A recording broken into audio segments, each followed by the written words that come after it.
A world with no cars sounds pretty great.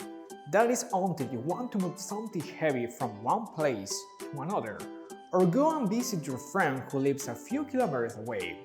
Not everyone lives in normal cities. Not everyone lives in the sort of villages or towns that we will recognize as a standard. Around the world, there are people inhabiting the strangest places, living their lives in the most bizarre ways. Let's check them.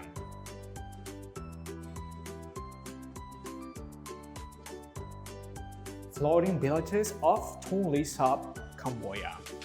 Yes, some of these floating cities on the lake near Siem Reap in Cambodia are as much tourist attraction these days as they are places to live. However, there are still plenty of people who are genuinely living this life afloat, with their babies and their dogs and all of the other things we are used to seeing as part of a normal village life.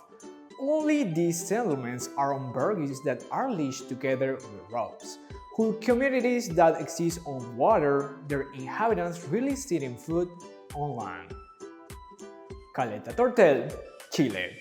Far to the south of Chile, deep in Patagonia, lies this isolated little town of just 320 people, which didn't even have road access to the rest of the country until about 10 years ago.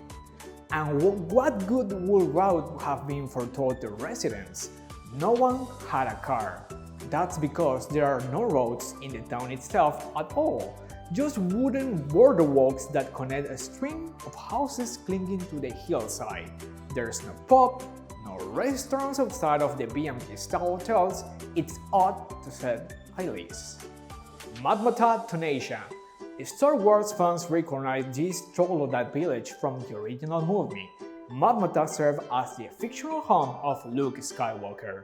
People still live in the town too, in much the same way as the Skywalkers did, inhabiting large pits that have been dug out of the rocky earth, each with caves chiseling into sides to act as kitchens and bedrooms and lounges.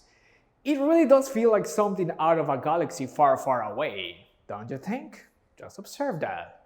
Shuangongxi, China. You really have to trust your engineers when your house is built into the side of a sheer cliff some 7,500 buffs above the ground. Though only a few characters still live in Shuangongxi, a monastery and a temple complex in the Shanxi province of China, they go to bed each night knowing their lives depend on the work of builders who erect these amazing structures some 1,500 years ago. The creaking of wooden beams will have to freak you out, for sure. Cappadocia Turkey. There are buildings in this rocky region of central Turkey that go down to 5 stories underground. And they back to Roman times, that's a lot. Ancient. Entire underground cities exist here, including churches and cathedrals. Most of the rock houses in Cappadocia that are still inhabited, however, are above ground. Dwellings that have been chiseled out of the strange rock, chimneys that the area is known for, some have even been turned into guest houses for those who want to know what it feels to live in here. If you are bold enough, schedule a travel to these places in a future. See you soon.